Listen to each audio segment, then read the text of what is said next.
Nach der grossen Flut und einem schönen, farbigen Regenbogen haben sich die Menschen auf der ganzen Erde verteilt und es sind grosse Familien entstanden. Einer von Noahs Nachkommen war der Abraham. Gott hat der Abraham sehr geschätzt, weil er von Herzen daran geglaubt hat, dass es Gott gut mit den Menschen meint. Eines Tages hat Gott zum Abraham geredet. «Vertraust du mir?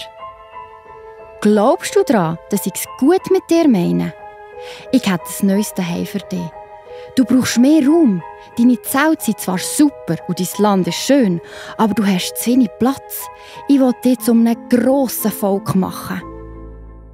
Was sagt da Gott zum Abraham?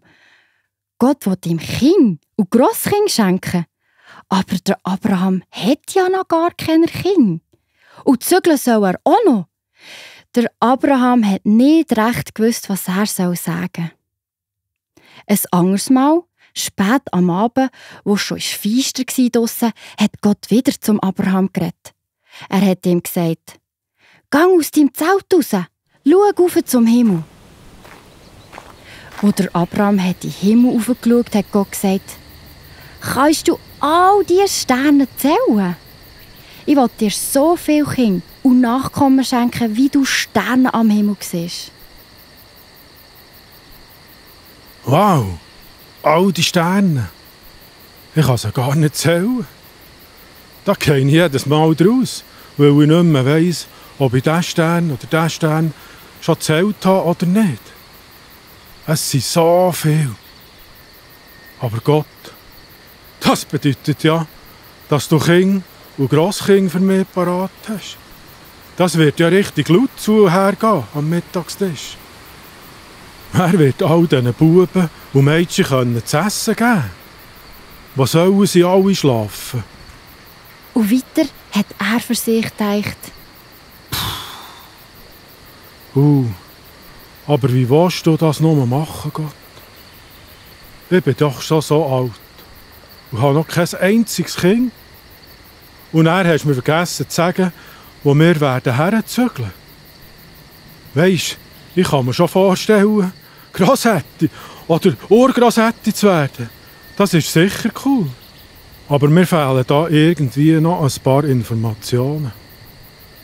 Wo sollen wir genau herziehen? Und ja, weisst, meine Frau Zara ist auch nicht mehr die Jüngste.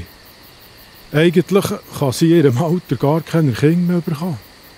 Trotz all diesen Fragen sagt Abraham zu Gott: «Gott, ich vertraue dir und will mit meiner Familie losziehen.» So ist der Abraham mit seiner Frau Sarah und mit allen, die zur Familie gehört, losgezogen. Viele, viele Jahre waren sie unterwegs. Jedes Mal, wenn er die Sterne am Himmel gesehen hat, hat er sich daran erinnert, dass Gott sein Versprechen einhalten wird. Auch wenn der Abraham und Sarah immer noch keine Kinder hatten, hat Gott ihnen so viel Nachkommen wie Sterne versprochen. Der Abraham hat fest daran geglaubt und Gott vertraut. Und darum hat Gott ihn sein Freund genannt.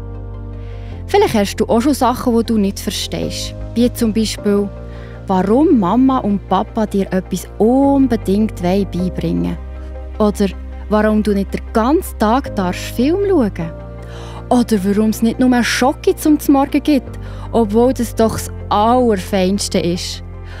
Oder wenn du auf dem Schulweg ausgelacht wirst.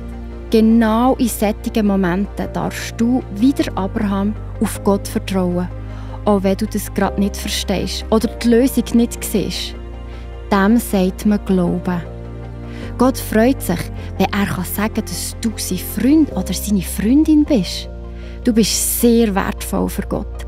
Er möchte dein Begleiter sein, egal wo du hingehst.